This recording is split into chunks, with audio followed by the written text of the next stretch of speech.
अस्सलामुअलैकुम, मैं हूँ ख़ाबर अब्बास। बतौर यूथ एक्टिविस्ट मेरा आज का पैगाम, मेरी एक रिक्वेस्ट वज़ीर आज़म पाकिस्तान इमरान खान साहिब से है, चीफ जस्टिस ऑफ पाकिस्तान और सदर पाकिस्तान से है। खान साहिब, जैसा कि आपको मालूम है कि पाकिस्तान में अगर किसी नौजवान ने मुलाजमत इख्तियार करनी है तो उसे एक प्रोसेस से गुजरना पड़ता है। गवर्नमेंट मुलाजमत इख्तियार करने के लिए एक प्रोसेस से गुजरना पड़ता है। प्रोसेस का सबसे पहला जो मरहला होता है वो एंट्री टेस्ट का होता है। पाकिस्तान की डिफरेंट डिपार्टमेंट्स में जब वैकेंसीज अवेलेबल हो तो वो किसी भी टेस्टिंग सर्विसेज की खिदमत हासिल करते हैं और वो टेस्टिंग सर्विसेज फिर ऐड देती हैं। फिर मुझे जैसे गरीब नौजवान जो कि पाकिस्तान में वसी तादाद में नौजवान ऐसे हैं जो डिग्रियां पकड़े हुए, डिग्रियां कंप्लीट करने के बाद वो नौजवान मुलाजमत की तलाश में निकल पड़ते हैं।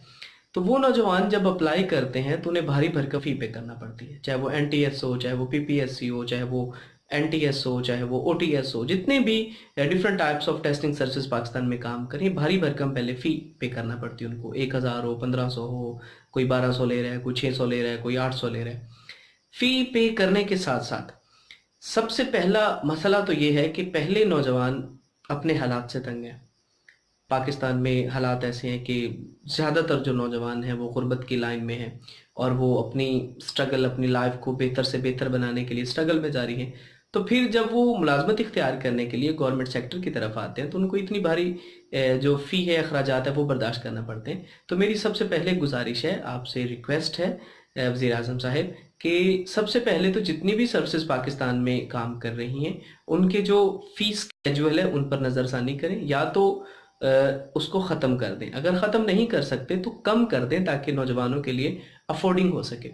सेकंड, फिर टेस्टिंग सेंटर जो है वो उस इलाके से इतना दूर बना दिया जाता है कि नौजवानों को आने जाने में दिक्कत पेश आती है। दिक्कत भी इस तरह से कि भारी भरकम अखराजात बर्दाश्त करना पड़ते हैं। जैसा कि मैं उकाड़ा के एक सिटी से ताल्लुक़ रखता हूँ और मैं अगर अप्लाई करता हूँ तो मेरा सेंटर लाहौर में बनेगा, और अपने सिटी से लाहौर जाने और फिर वापस आने में ज़ाहिरी बात है मैं जाऊँगा, वापस आऊँगा, खाना वगैरह भी खाऊँगा, सब कुछ करूँगा, तो उसमें भारी भरकम जो अखराजात हैं मुझे बर्दाश्त करना पड़ते हैं। और ज़्यादातर नौजवान ऐसे होते हैं कि जो अखराजात से डरकर सेंटर दूर होने की वजह से, किसी और सिटी में जाने की वजह से वो नहीं पहुंच पाते होते, या तो लेट हो जाते हैं या फिर पहुंच नहीं पाते।